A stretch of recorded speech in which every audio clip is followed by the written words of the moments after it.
All right, welcome back, guys. This is Yankees Unloaded. Not a full episode. This is a quick hitter video. And the last time we did one of these, it actually did pretty well. We always laugh about it. But Jake Cousins, he ended up being something, and we kind of felt like he was going to. Well, we're going to talk about Mark Leiter Jr. because the Yankees actually just acquired him. We're fresh off of maybe 20 minutes after this thing came out, and we're doing this. Jack Neely, the 22nd prospect for the Yankees, and the 29th prospect, Benjamin Cowles, have been traded to the Cubs to acquire the services of Mark Leiter Jr. He's 33 years old, right-handed reliever. Big thing for him, hasn't given up a run since June 19th. Last 7 2/3 innings pitched, he has 14 strikeouts. He misses bats. Gary's going to dive into his Baseball Savant page because it's a big deal. And, as time goes on, we'll explain what Neely and Cowles bring to the table and, why this was, essentially what they had to give up to get a guy like this. Well, Jake, let me be clear. This is not the lefty out of Miami and Tanner Scott. This is not that. Okay. That's more of a proven asset that clearly was going to cost more for the Yankees, and the deadline's not over. Something can still happen, and I'm not saying that it's going to, but it probably should, right? But let's at least dive into the positives here, okay, on Mark Leiter Jr. We're talking about a player most baseball fans are going to look up your ERA. I mean, in general, baseball's a game of who can prevent runs, and that's an accurate way to kind of assess someone's ability to do a job, but it's not the only way. And Baseball Savant tends to tell a story of how good a pitcher is in terms of what pitches he's using and how he's utilized. Now, some teams know how to utilize somebody who really lights up the Savant page, and then other teams, it seems like they don't. Okay, so our team and who we have coaching, they seem, in terms of Matt Blake knows how to use guys. When they have a page that looks like this, and Jake, I've got this just off to my left here. We're talking about a player. I mean, you'd think we were looking at a star when you look at this page.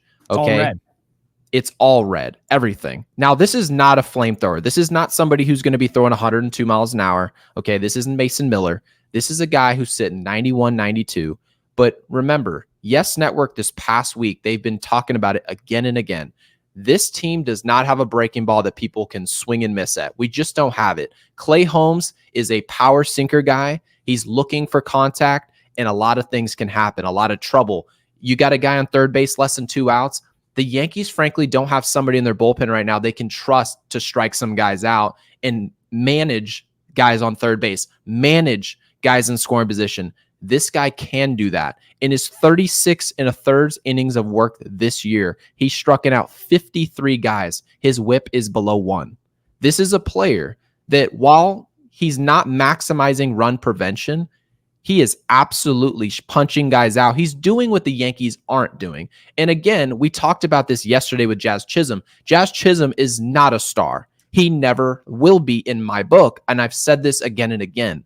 But what this guy in Leiter Jr. is excellent at, the Yankees are poor at. So bringing somebody like this on this team, I think we can absolutely work with it. I think Matt Blake will make the best of this. This is a 33-year-old player. This is not, I know a lot of people haven't talked about this player because he's in Chicago. They're not doing a ton of winning. Everyone expected more. But this is not a spring chicken. This is 33-year-old player. He's ready to go now. Matt Blake's got to make it work right now. So it's interesting. It's a player who's going to throw a sinker, split finger, curve, sweeper, cutter. He's throwing everything. Ridiculous. This is like, it feels like you're watching Sergio Romo for a second here. Well, he's got a lot of that stuff. What reliever is going to come in and 34% of the time throw a sinker, 33 a split finger, then they got a curveball, a sweeper, and a cutter? I mean, he's got a and he's using the cutter 10% of the time. Don't tell me that a pitcher has a pitch when they're using reverse it 1% splits. of the time. Yes. Remember, you brought this up before we went live. The Yankees and Bob Nightingale and Morosi, they did talk about this. The Yankees were looking for a lefty and a righty in their bullpen. Yeah. Well, this is your righty. You bring someone in like this, he gets lefties out, no problem.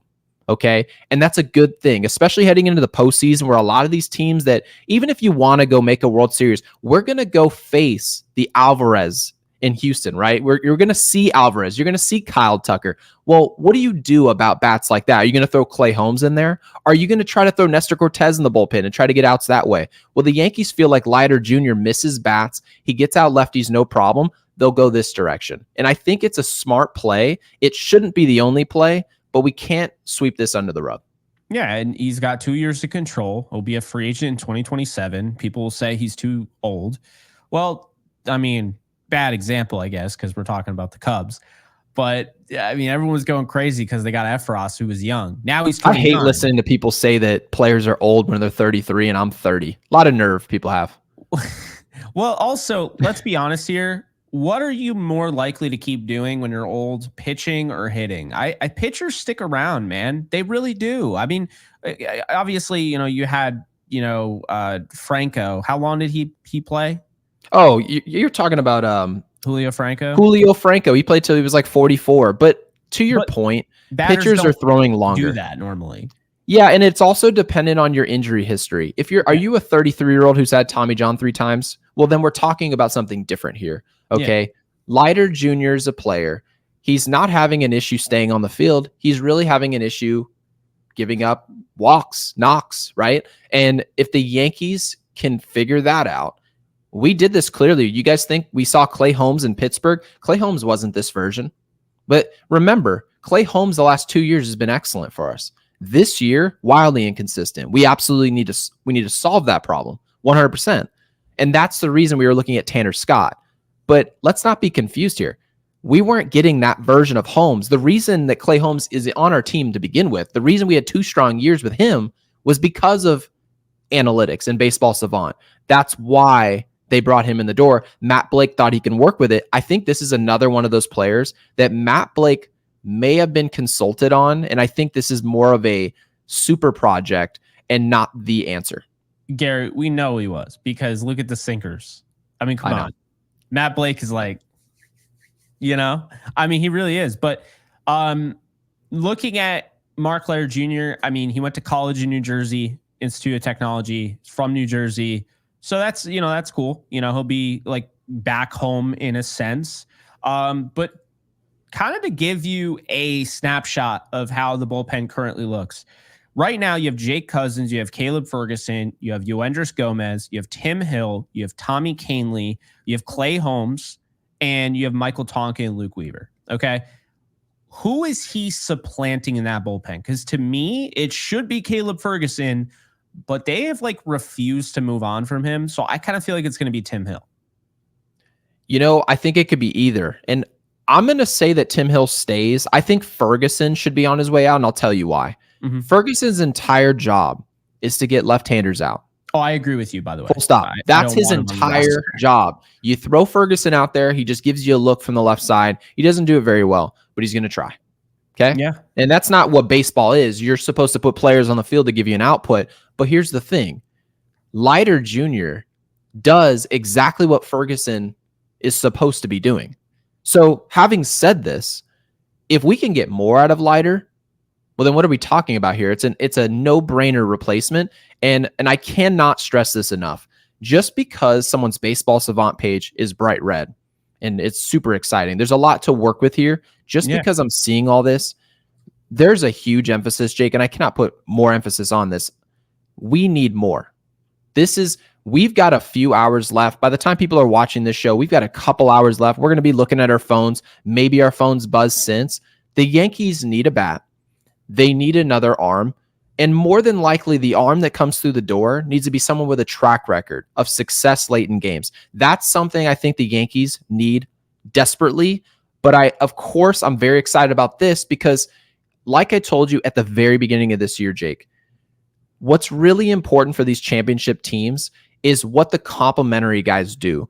Having guys having answers. If you have somebody and you don't have a starter that goes any length, and you say, well, the bottom of our roster is just putrid, that usually comes back to haunt you in October at some point, because most of these players are going to be utilized. You just have no idea when. There's going to be a time where the Yankees ask Leiter Jr. to go get 4 outs, and he goes and does it early in the postseason.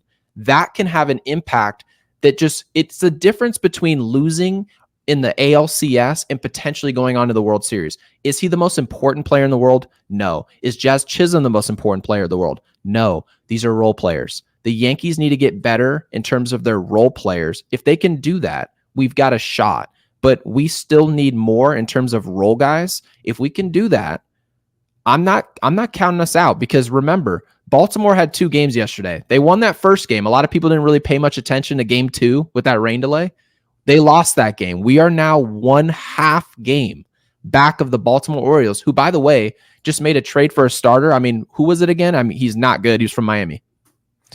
Trevor Rogers. Which, Trevor by the way, Rogers. Wanted to point out something. The Yankees had a low-key move here that I thought was interesting. A lot of people have been talking about Brett Phillips, who tried to make it in the major leagues as a hitter, and he took some time away, and he's actually been working. You talking about Tampa, Brett Phillips? I think he was on Tampa. Yeah. So wow. So he has actually turned himself into a pitcher. He throws 98, and they just signed him to a minor league deal. Isn't that funny? I feel like we're so unserious. You got to mention it, and you're only going to get it on this show. No one's going to talk about a minor league deal. But hey, no. I will say this. Remember I said this. Remember when people laughed about Carpenter signing a minor league deal? Oh, we'll never see him in the majors. Yeah, I do remember that. Yes. Never discount minor league deals. They saw something in Brett Phillips. He's been all over my feed, by the way. People have been like, this guy was a hitter, and now he's a pitcher, and he's throwing 98. So, you know, I wanted to throw that out there. I also wanted to throw out, just because I think our listeners will find this fascinating. Probably already assumed it. Yes, Mark Leiter Jr. is related to Al Leiter. His father, it's a 3. I think he's a 3-generation player, because his father, well, actually, I don't know about that. But his father, Mark Leiter, pitched, right? Al Leiter, he's the nephew of Al Leiter, and his cousin is Jack Leiter. So that's kind of cool, right? Wrapping this up, though, I want to talk about Cowles and Neely, who they are, why it kind of sucks to lose them, but I'm going to explain one of the guys it sucks more, okay? First off, Benjamin Cowles, we'll start with. 29th overall prospect in the farm system, AA currently, 24 years of age, Rule 5 eligible. They're both Rule 5 eligible, which means there's a chance they would have lost both of them in December. Yeah, that means you got to use them right now. It's about timing there. And yeah. Is Matt Blake willing? Because you can think that these players had a role in this organization, and that's all fine. Like that's kind of part of this, right? Is how do you evaluate how good are these players to you? But you have to remember, regardless of how good somebody is, if you're not ready to use them when they have to be used, well, then you have no value for them. So you might as well trade them in for another organization that clearly thinks that they can use them right now. The Yankees don't. The Yankees feel like Leiter Jr. is a player they feel more comfortable throwing into the fire right now. Leiter Jr. is going to be on the 40-man immediately. So that's part of this process, is that, yes. And the Yankees have a history, by the way, Jake, and you're well aware of this because you do talk about the minor leagues. I mean, we talk about this often. The Yankees have been Rule 5'd a lot. Okay. A lot. Whitlock in Boston. Garrett Whitlock came from the New York Yankees in the Rule 5. I think it was Yankees also. Yes, the Yankees in general have been victims in the Rule 5, in large part because we're an organization that usually only puts guys on the field when we have full trust in them. Those are the guys that get away. That's the closest thing to the guy that got away. It's the Rule 5 draft, not the trades. You ever notice that? Yeah, usually. And it makes a lot of sense because everyone always says, think about it this way. We headed in this deadline. Everyone said, well, Clay Holmes has been bad. Has everybody been asking for just some depth in the bullpen? No, we've been asking, and not us, the average Yankees fan has been asking for a high prized arm that can get high leverage outs. Okay. So someone we can rely on. Long story short. Well, how often is it a player who's potentially in the Rule 5 that happens to be the answer for high leverage situations? Doesn't happen very often. So the Yankees find themselves in a situation where they traded in 2 chips they weren't ready to use for a chip they absolutely were comfortable using. So I'm excited about this personally. I know for a fact Ferguson's Savant page and his numbers on the field don't look anything like this. So it's an upgrade. We just need a little step up. No, I agree. I think with Cowles, he was blocked infielder, hitting really well, by the way, in Double-A. 294, 848 OPS, 9 homers, 51 ribbies, 14 stolen bases.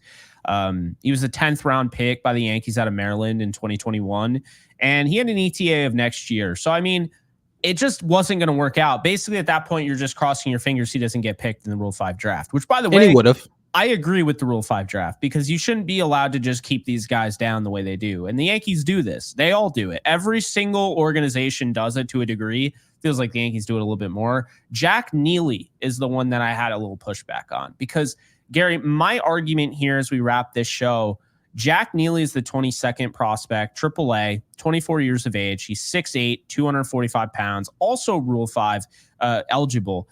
1-1 with a 2.81 ERA, 6 saves, 41 2/3 innings with 63 strikeouts and a 1.18 WHIP. He's the 2021 11th round pick out of Ohio State by the Yankees, so a round after Cowles, and his ETA was this year. I don't know how you didn't give Jack Neely a shot this year. That's what I don't understand.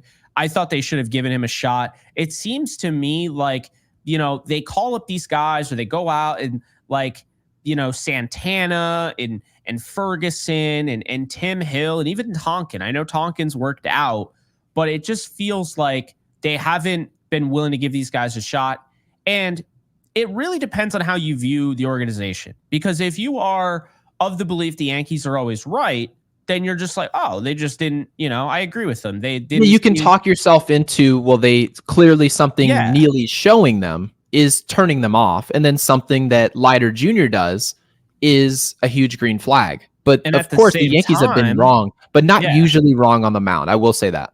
No, but I just don't know why you don't give Neely a shot. I mean, it's not like he's a top prospect. Like, these are the guys that you should have no issue calling up 22nd in your farm system, because it's like these guys aren't held to that standard. If he comes in and just sucks, you could still trade him. He's a part of the package. He's not. Can I defend the Yankees here for just a second, though? Yeah, go right ahead. I really do think, and this is coming from somebody who has no problem criticizing this team and what we do, because I think it's fair. Yeah. I do think that Mark Leiter Jr., based on what we're looking at analytically, and analytics are not everything, but it's not often that analytics are so far one direction and that player isn't impactful for a winning organization. And I will say this, I really believe, and I'm not saying this is the right move, I believe Matt Blake thinks that they have a high leverage guy here. I really do. I think that we're going to see Leiter Jr. in big spots. And I will say, Jack Neely, when you call up a player like this, and I think it's absolutely fair to say he can be called up and he's deserving of that, but the role that he would have would be insignificant in comparison to the role that they potentially think they're filling with Leiter Jr. So I think it's more about importance of roles. It also could be like pitch utilization. It could be anything. Like, we just don't know what Matt Blake's thinking. And I will say, we'll know in the next 6 or 7 days. Next 6 or 7 days, we're going to know exactly what the Yankees think of this player. No, it's true. I mean, they, right out of the gate with Jake Cousins, we did a whole video on him, and probably people were like, why did they do a whole video on him? And he ended up being utilized immediately. And we saw it. We're like, okay, the strikeouts translate. I mean, the strikeouts translate, right? He was walking a ton of guys and he got sent down. And now he's not walking a ton of guys. He gives up a hit every now and then and still strikes out the side. So it's like, if Leiter's doing that, now you got 2 guys. Cousins is desperately fighting to be a part of this October roster, and I'm not against it. I hope he's able to get himself to that point where they trust him. But Leiter is older, right? Leiter's 33 years old. So, and obviously he's got the, the bloodline there, which works. But yeah, I think it's interesting. I think just in conclusion, bum Neely didn't get a shot. I wish they'd give these guys more of a shot. It feels like the guys that they choose out of the minors are guys that aren't pitching well. And they're like, oh yeah, we'll call you up. And then you have a guy like Neely who's pitching well, or, Marianacio's still out there. Still have no idea why. People forgot about him. He's still in AAA. I don't know why, but yeah, like why not Neely instead of Ferguson? Like, the conversation can go on and on. There's certain players in our system that put up numbers, but I'm sure the Yankees look at this and say, yes, we technically can upgrade with Neely over Ferguson, but we feel like leaving Neely in the system and not on the big league team, it actually keeps his value at where it is, right? So you can keep his value and then trade it in for something that you really want more. So that's like the hard part about these trades, is that you don't get called up in the big leagues just because you're the best option. It has to really work out for the organization. Is it best off for the team for you to be there? If the answer is no, but you're still a better player than, like, for example, Jason Dominguez was in the minor leagues. I'll give you a short example. Dominguez was in the minors. We had Jahmai Jones on the big league team. You don't think Jason Dominguez, who was telling us that he was healthy and ready to play, it was about situations and what the Yankees were utilizing at the time. Not saying it's a good move. It's what happened. And he got injured because of it. And thankfully, he's on his way back now. But I think that's what happened with this whole Leiter and Neely situation. It's the reason you didn't see Neely called up. And frankly, maybe Neely is going to be a martyr for a player that we really have value for in this system. Yeah, I mean, look, I hope Neely and Cowles do well, because I'll never root against a guy who was a former Yankee, unless it's Joey Gallo, because I didn't want him to begin with. But true story. I don't really root against him either. I mean, that takes energy. I just don't really think about him until he comes up in our show. But Mark Leiter Jr., though, end of the day, I think it's a good trade. As far as Neely, it's kind of disappointing. I'm way more bummed that Jeter Downs is done. Like they cut Jeter Downs and he went to Japan, I guess. I don't know. Like, I know nothing about that. So if you're trying to find out something about that on this show, I know nothing. Gary knows nothing. We have no idea. He was playing very well. We've talked about him getting called up and added to the 40-man roster. We were excited about him, and then nothing. So who knows? But in conclusion, so far, Brian Cashman has a B for me for this deadline. Leiter Jr. and Jazz Chisholm. Okay, maybe a B minus. I need to see more. But I think if they come away with these guys, I'm not going to hate it. I definitely need to see more. And of course, B minus is assuming they're probably going to add another guy, at least another one. I wouldn't give him a B minus.